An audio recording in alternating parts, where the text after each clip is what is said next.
Untuk mengetahui informasi terkini dari Wisma Atlet, kita sudah bergabung dengan rekan Lineke Utsiki di sana. Lineke, persiapan apa yang sudah dilakukan di Wisma Atlet untuk mengantisipasi tambahan pasien positif COVID? Davi, Lovi, dan juga pemirsa, tentunya sejumlah persiapan hingga dengan saat ini terus diberlakukan menjelang esok 21 September 2020 adalah pembukaan ataupun operasional dari Tower 4 Rumah Sakit Darurat Wisma Atlet Kemayoran Jakarta yang rencananya ini akan dijadikan sebagai hunian isolasi mandiri bagi pasien COVID-19 tanpa gejala. Dan untuk mengetahui bagaimana kira-kira kesiapannya, langsung saja kita berbincang-bincang bersama dengan koordinator operasional dari Rumah Sakit Darurat Wisma Atlet, Dr. Stefanus Doni. Selamat siang, dokter. Dokter, tadi kita bersama-sama sudah meninjau dari lantai 1 hingga dengan lantai 32. Ini persiapannya sudah sejauh apa, dokter? Masih ada kekurangan mungkin yang perlu dimaksimalkan? Ya, memang sudah kita persiapkan. Sekarang tinggal dari persiapan yang ada, baik dari IT-nya, sistem komunikasi, kemudian perlengkapan kamar tidur untuk hunian, perlengkapan untuk laboratoriumnya, perlengkapan untuk polikliniknya, memang kita sudah siap semua. Hanya memang perlu penyekatan antara, karena ini bergabung dengan PCR, perlu penyekatan sehingga pasien nanti tidak tergabung dengan petugas nakes. Jadi tinggal penyekatan aja.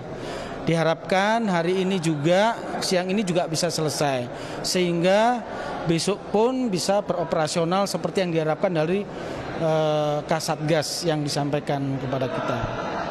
Dokter, ketika kita berbicara fasilitas sudah maksimal, ini siang ini rencananya akan 100%, tapi bagaimana dengan kesiapan dari tenaga kesehatan? Ini juga menjadi sorotan kami. Bagaimana, Dok? Apakah sudah maksimal? Ya, untuk tenaga kesehatan secara bertahap kita lengkapi. Memang kalau dihitung dari full kebutuhan tenaga kesehatan untuk Tower 5 kan kita butuh 450. Sementara untuk mencapai kebutuhan itu tidak bisa langsung pada hari itu juga.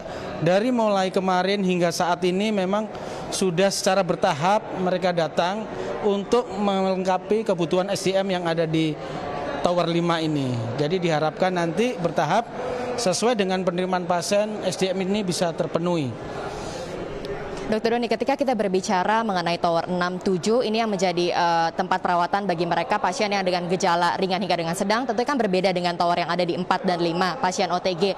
Dengan untuk mekanisme pelayanan ataupun perawatannya sendiri, ini perbedaannya seperti apa, dokter? Mungkin boleh dijabarkan terkait dengan fasilitas dan juga pelayanannya nanti? Iya. Perbedaan yang prinsip memang kalau pada Tower 6 dan 7 untuk gejala ringan sampai sedang, mereka kan mendapat terapi sesuai dengan protokol terapi yang diberikan oleh PDPI. Sementara untuk yang non gejala ini mereka mendapat vitamin, ya vitamin, antioksidan sama imunomodulator. Tetapi tidak mendapat terapi yang seperti pada gejala ringan dan sedang. Itu perbedaan prinsipnya. Sementara untuk hal lain seperti kegiatan hampir sama, hanya bedanya memang pada kegiatan untuk OTG ini. OTG ini ada kegiatan nanti olahraga seperti itu. Sementara kalau ringan sedang kan tidak demikian. Tapi untuk psikologi hampir sama juga. Baik, terima kasih banyak Dokter Doni atas waktu luangnya berbincang-bincang dengan iNews. Sehat selalu Dokter Stefanus Doni. Terima kasih. Davi, Lovi, dan juga pemirsa, tentunya ketika ada pasien OTG yang hendak masuk ataupun dirawat ataupun mendapatkan perawatan di Tower 4 maupun 5 di Rumah Sakit Darurat ini ada sejumlah kriteria, yakni diantaranya ini harus mendapatkan rekomendasi ataupun rujukan dari puskesmas ataupun pusat kesehatan primer ataupun rumah sakit setempat, dan juga harus memiliki surat keterangan tidak mampu menjalani isolasi mandiri yang diperoleh dari puskesmas. Tentunya dengan adanya Tower 4 dan Tower 5 ini sebagai antisipasi lonjakan dari kasus COVID-19 yang kalau kita lihat dalam sepekan terakhir ini menunjukkan angka peningkatan yang cukup signifikan, rata-rata per harinya ini bahkan ada 3.000 kasus COVID-19. Kembali ke Lovi dan juga Davi. Baik, terima kasih Lineke Utsiki melaporkan langsung dari Wisma Atlet Jakarta.